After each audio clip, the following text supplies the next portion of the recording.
नमस्कार दोस्तों, आज के इस वीडियो में हम बहुत ही महत्वपूर्ण मुद्दे पर बात करेंगे।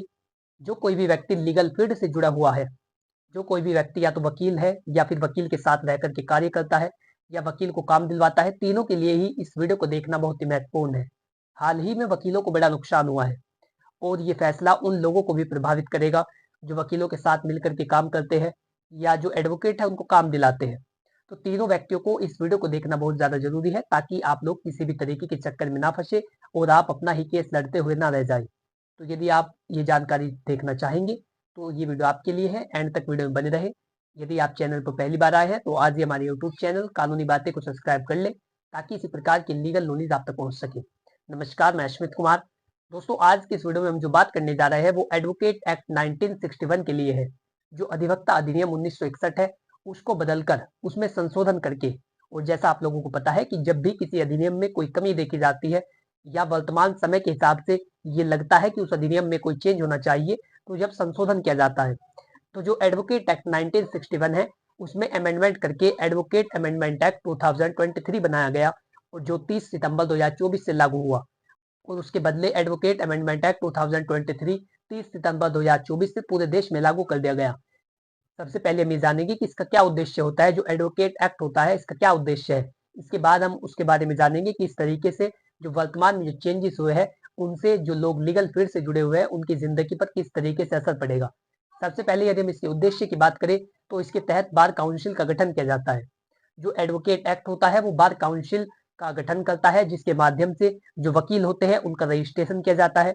जो कोई भी व्यक्ति यदि वो वकील है या जो एलएलबी कर रहा है, उसके बाद जब वो एलएलबी कर लेता है उसके बाद उसको रजिस्ट्रेशन कराना होता है ताकि वो दूसरे व्यक्ति का पक्ष न्यायालय में रख सके, अपनी ओर से उसकी तरफ से बातें कह सके। तो इस तरीके से उसका रजिस्ट्रेशन करना अनिवार्य होता है। जो registration bar council of India में किया जाता है उसके बाद ही कोई भी व्यक्ति एक दूसरे व्यक्ति का पक्ष अदालत में रख सकता है। तो इस अधिनियम के तहत सबसे पहले बार काउंसिल का गठन किया जाता है जिसका ये कार्य होता है कि वो वकीलों का रजिस्ट्रेशन करती है।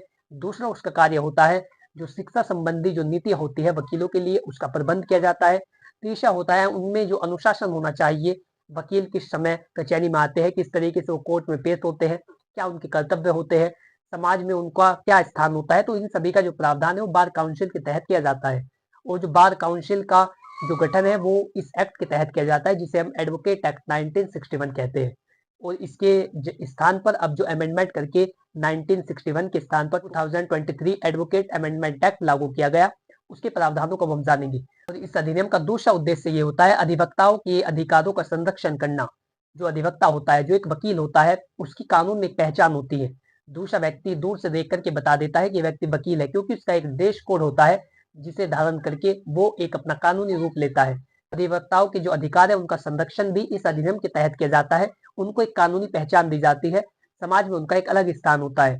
आपने देखा होगा कि यदि वकील किसी स्थान पर हड़ताल करते हैं तो वो अपनी मनमानी से बाज नहीं आते और जो उनकी मांगे होती है, यदि वो जायज मांग होती है तो वो सरकार को बिला देते हैं। इतनी पावर अधिवक्ताओं में देखी जाती है। एडवोकेट होते हैं, उनके अधिकारों का जो संरक्षण है वो भी इस अधिनियम के तहत किया जाता है। इसका एक उद्देश्य होता है कि वकीलों की एक कानूनी पहचान बनी रहे और समाज में उनका एक अलग स्थान रहे। दूसरा यदि हम इसकी बात करें तो ये इनमें वाद दायर करने का अधिकार होता है। जो एडवोकेट के अधिकारों का संरक्षण किया जाता है उसके तहत ये बात निहित होती है कि एक अधिवक्ता अपनी पार्टी की ओर से, अपने क्लाइंट की ओर से न्यायालय में अपना पक्ष रख सकता है। उसको ये अधिकार एलएलबी की डिग्री करने के बाद और बार काउंसिल में रजिस्ट्रेशन कराने के बाद मिलता है। जब भी वो किसी दूसरे व्यक्ति का वकालतनामा भर के कोर्ट में पेश करता है तो उसको ये पावर मिल जाती है कि वो अपनी ओर से अदालत में उस व्यक्ति का पक्ष रख सके। तो ये भी इस अधिनियम के तहत आपको दिया गया एक अधिकार होता है कि आपको वाद दायर करने का अधिकार है।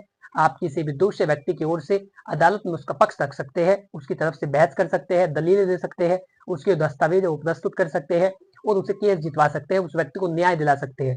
तो उस व्यक्ति को न्याय दिलाने के लिए आपके पास ये अधिकार होना जरूरी है जो कि इस अधिनियम के द्वारा आपको प्रदान किया जाता है। आपके पास वाद दायर करने का अधिकार होता है। और इस अधिनियम का तीसरा उद्देश्य ये होता है कि जो अधिवक्ताओं के व्यावसायिक व्यवहार है उस पर नियंत्रण किया जाए। क्योंकि ये बात जरूरी है कि जो क्लाइंट, जो पार्टी आपके पास आई है, जो आपके पास न्याय की गुहार लगा कर आई है कि वकील साहब हमें न्याय दिलाएंगे, तो प्रति कुछ कर्तव्य होते हैं, आप उनका ख्याल रखिए। ये होता है व्यावसायिक व्यवहार। आप क्लाइंट के साथ किस तरीके का व्यवहार करते हैं, उसके अधिकारों को वहां पर प्रेजेंट करते हैं, जो उसके अधिकार है उनकी बात की जाती है, आप उसको न्याय दिलाने के लिए उसकी तरफ से उसका पक्ष रखते हैं। तो ये एक व्यावसायिक व्यवहार होता है। आपके पास ऐसा कोई अधिकार नहीं होता कि आप अपने क्लाइंट के विरुद्ध जाकर के कोर्ट में कोई बात कह सके या आप दूसरी पार्टी के साथ मिल जाए। ये इस एक्ट का उल्लंघन होता है। तो कुछ व्यावसायिक व्यवहार बनाए गए हैं, ये भी आपको इस अधिनियम के तहत इनका पालन करना होता है। यदि हम बात करें कि एक वकील क्या नहीं कर सकता, देखिए आपको ये बाद में बताया जाएगा कि नए अधिनियम के तहत वकीलों को किस तरीके का नुकसान हुआ है, ये मैं आगे आपको बताने वाला हूँ। फिलहाल जो जनरल नॉलेज की बातें हैं जो एक वकील को ध्यान में रखनी चाहिए, पहले हम उन बातों को जान लेते हैं। एक वकील क्या नहीं कर सकता इस अधिनियम के तहत? सबसे पहले तो एक वकील अपना विज्ञापन नहीं कर सकता, अपना एडवर्टाइजमेंट नहीं कर सकता। जो एडवर्टाइजमेंट है वो किस तरीके का, यानी वो अपनी पेशेवर सेवा का विज्ञापन नहीं कर सकता कि वो उसको केस जिता देगा या मैं इतने रुपए में केस लड़ता हूँ, आप मेरे पास आ जाओ। इस तरीके से वो अपनी पेशेवर सेवा का विज्ञापन नहीं कर सकता। ये इस अधिनियम के तहत अवैध होता है। यदि किसी भी वकील की शिकायत की जाती है तो ऐसे में उसके खिलाफ कानूनी कार्रवाई की जा सकती है। तो जो एक अधिवक्ता होता है वो अपनी सेवाओं का विज्ञापन नहीं कर सकता, जो उसकी पेशेवर जिंदगी होती है उसका एडवर्टाइजमेंट नहीं कर सकता। दूसरे यदि हम बात करें तो अपने काम का वो प्रचार नहीं कर सकता कि मैं इतना फेमस हूँ, मैं इतना प्रसिद्ध हूँ, आप मेरे पास केस लेकर के आओ, मैं आपको जिता दूंगा, मेरी इतनी फीस है, किसी और वकील की नहीं होगी। तो ये जो काम का प्रचार है ये भी आप नहीं कर सकते। जो एडवोकेट एक्ट है वो इस बात पर उल्लंघन लगाता है, जो एडवोकेट एक्ट है वो इस बात पर प्रतिबंध लगाता है कि आप अपने काम का प्रचार करें। तो यदि आप अपने कार्य का प्रचार करते हैं, आप दूसरे व्यक्ति को झूठ बोल करके उनसे पैसे ऐंठ लेते हैं, तो ये भी इस एक्ट के तहत प्रतिबंध, तो ये भी इस एक्ट के तहत कानूनी जुर्म होता है। ऐसे में भी आपके खिलाफ कानूनी कार्रवाई की जा सकती है। एक जो वकील होता है वो तीसरी चीज का विज्ञापन नहीं कर सकता, किसी भी अन्य सेवा का जो किसी भी क्लाइंट को उसके पास आने में आकर्षित करती है, उस सेवा का वो एडवर्टाइजमेंट नहीं कर सकता। तो ये तो रही विज्ञापन की बात। दूसरा होता है क्लाइंट के साथ शुल्क पर समझौता नहीं कर सकता। एक जो अधिवक्ता होता है वो इस बात को नहीं कह सकता कि मैं आपको केस जिता रहा हूँ, इस केस को जीतने के बाद आपको 30 लाख रुपए मिलेंगे या आप मुझे 5 लाख दे देना, 10 लाख दे देना। तो जो शुल्क होता है आप उसका जो समझौता है वो नहीं कर सकते। यदि इस बारे में आपकी शिकायत की जाती है तो आपका रजिस्ट्रेशन कैंसिल हो सकता है। ऐसे में आपके अगेंस्ट में कानूनी कार्रवाई की जा सकती है।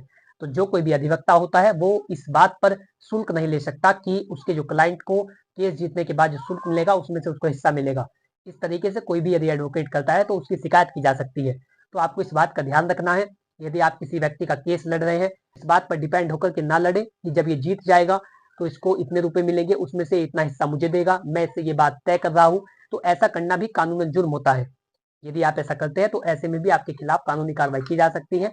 आपको जो क्लाइंट के साथ जो शुल्क है उस पर समझौता नहीं करना चाहिए, ये इस अधिनियम के तहत प्रतिबंध लगाया गया है। तीसरा यदि हम बात करें तो क्लाइंट के हितों के विरुद्ध नहीं हो सकता। जो एक अधिवक्ता होता है वो अपने क्लाइंट जो उसकी पार्टी होती है, जो वकील साहब के पास इस मंशा से आई है कि वो वकील साहब उसका पक्ष रखेंगे, जो वकील साहब के पास इस मंशा से आई है कि वो उनका न्यायालय में पक्ष रखेंगे, उनको न्याय दिलाएंगे, तो एक अधिवक्ता का ये कर्तव्य होता है कि वो अपने क्लाइंट के हितों के विरुद्ध नहीं जा सकता। वो कोर्ट में ऐसी कोई बात नहीं कह सकता, ना तो दूसरी पार्टी से मिलकर, ना पुलिस वालों के दबाव में, ना किसी अन्य व्यक्ति के दबाव में जिससे उसकी क्लाइंट को नुकसान हो। क्योंकि ये वकील का कर्तव्य है कि जो व्यक्ति उसके पास आया है वो उसको न्याय दिलाए और जिस मंशा से वो उसके पास आया है उसके कार्य को पूरा करे। यदि वो ऐसा नहीं करता है या अपने क्लाइंट के हितों के विरुद्ध जाता है, उसको नुकसान पहुंचाने के लिए दूसरी पार्टी से मिल जाता है या बीच में दलाली करता है, तो ये भी एक अपराध होता है। यदि तो इसके तहत भी आपके अगेंस्ट में कानूनी कार्रवाई की जा सकती है यदि आप अपने क्लाइंट के हितों के विरुद्ध जाते हैं। एक वकील क्या नहीं कर सकता, इसमें चौथी बात यह है कि वो अदालत में झूठे साक्ष्य नहीं प्रस्तुत कर सकता। यदि ऐसा पाया जाता है तो ऐसे में भी न्यायालय के द्वारा उनके विरुद्ध कानूनी कार्रवाई की जा सकती है। और एक बात तो सभी नागरिकों के लिए है कि वो न्यायालय की अवमानना नहीं कर सकते, और यही सिद्धांत वकीलों पर भी लागू होता है कि वो न्यायालय की अवमानना नहीं कर सकते, ऐसे शब्दों का प्रयोग नहीं कर सकते जिससे कि जज साहब को ये लगे कि ये कोर्ट की तौहीन है। तो आपको इन शब्दों का ध्यान रखना चाहिए। यदि आप किसी भी ऐसे शब्द का प्रयोग करते हैं जिससे न्यायालय की अवमानना साबित होती है तो ऐसे में आप पर कंटेम्प्ट ऑफ कोर्ट का केस लगाया जा सकता है और ऐसे में भी आपके अगेंस्ट में कानूनी कार्रवाई की जा सकती है। तो ये वो कार्य थे जिन्हें एक वकील नहीं कर सकता। अब हम जानेंगे कि जो नया जो संशोधन करके ये बनाया गया है एडवोकेट अमेंडमेंट एक्ट 2023, इसमें किस तरीके से प्रावधान किए गए हैं। देखिए इसमें मैं आपको बता दूं कि इसमें एक सेक्शन जोड़ा गया है, सेक्शन 7D। इसमें एक शब्द है टाउट, जिसकी परिभाषा को दिया गया है। टाउट का अर्थ होता है दलाल। एक वकील किसी भी दलाल की मदद से जो बीच में के पैसे खाकर आपको ये विश्वास दिलाता है कि वो दूसरे व्यक्ति से केस ला करके आपको देगा, 20,000 रुपए में उसने बात डील की है और 5,000 रुपए उसे लेने हैं, तो ऐसे करके यदि आप केस लेते हैं तो जो व्यक्ति आपको इस तरीके से केस दिलाता है उसे दलाल बताया गया है, जो वो होता है टाउट। और यदि कोई भी व्यक्ति टाउट की श्रेणी में आता है, कोई भी व्यक्ति दलाल होता है, तो उसके अगेंस्ट में कानूनी कार्रवाई की जा सकती है। और उस व्यक्ति को 3 महीने की सजा मिल सकती है और 500 रुपए उस व्यक्ति पर जुर्माना लगाया जा सकता है। जो कोई भी दलाल रह करके कचहरी में कार्य करता है या किसी दूसरे व्यक्ति के साथ मिलकर एक वकील को केस दिलाता है और उस व्यक्ति से पैसे खाता है, तो ऐसी कंडीशन के अंदर भी आपके अगेंस्ट में कानूनी कार्रवाई की जा सकती है। इसके साथ ही एक वकील दलाल की मदद से कोई केस नहीं ले सकता। इस बात पर आधारित होकर कि दूसरा व्यक्ति जो ये मुझे केस दिला रहा है, इसे मुझे इतने पैसे देने हैं या मैं इससे इतनी फीस लूंगा और ये जो पैसे है ये मेरे क्लाइंट से ज्यादा लेगा, जो बचे हुए पैसे वो ये व्यक्ति रखेगा। तो यदि आप दलाल की मदद से अपने पास कोई भी केस लेते हैं, टाउट की सहायता से आप केस लेते हैं, तो ये भी कानूनन अपराध होता है। यदि आप ऐसा करते हैं तो 3 महीने की सजा मिल सकती है और आपके अगेंस्ट में कानूनी कार्रवाई की जा सकती है। और एडवोकेट एक्ट 1961 के तहत जो सेक्शन 45 सब क्लोज ए के तहत ये बताया गया है कि किसी भी हाई कोर्ट में या डिस्ट्रिक्ट जज के कोर्ट में, सेशन जज के कोर्ट में, डिस्ट्रिक्ट मजिस्ट्रेट कोर्ट में, रेवेन्यू कोर्ट में यदि कोई भी दलाल दिखाई देता है तो इस बात का पता लग जाता है कि व्यक्ति यहाँ पर दलाली करता है, ये दूसरों से पैसे खाता है। तो ऐसी कंडीशन के अंदर उस व्यक्ति का फोटो एक नोटिस बोर्ड पर लगाया जाता है। जज साहब के द्वारा यह आदेशित किया जाता है कि इस व्यक्ति को पकड़ो और इसका फोटो एक नोटिस बोर्ड पर लगाया जाता है कि वो उस परिसर में घूमता हुआ ना दिखाई दे। यदि पकड़ा गया तो उसके अगेंस्ट में कानूनी कार्रवाई की जा सकती है।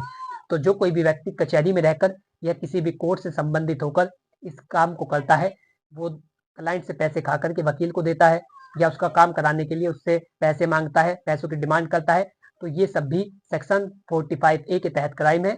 ऐसे में भी उस व्यक्ति के विरुद्ध कानूनी कार्रवाई की जा सकती है।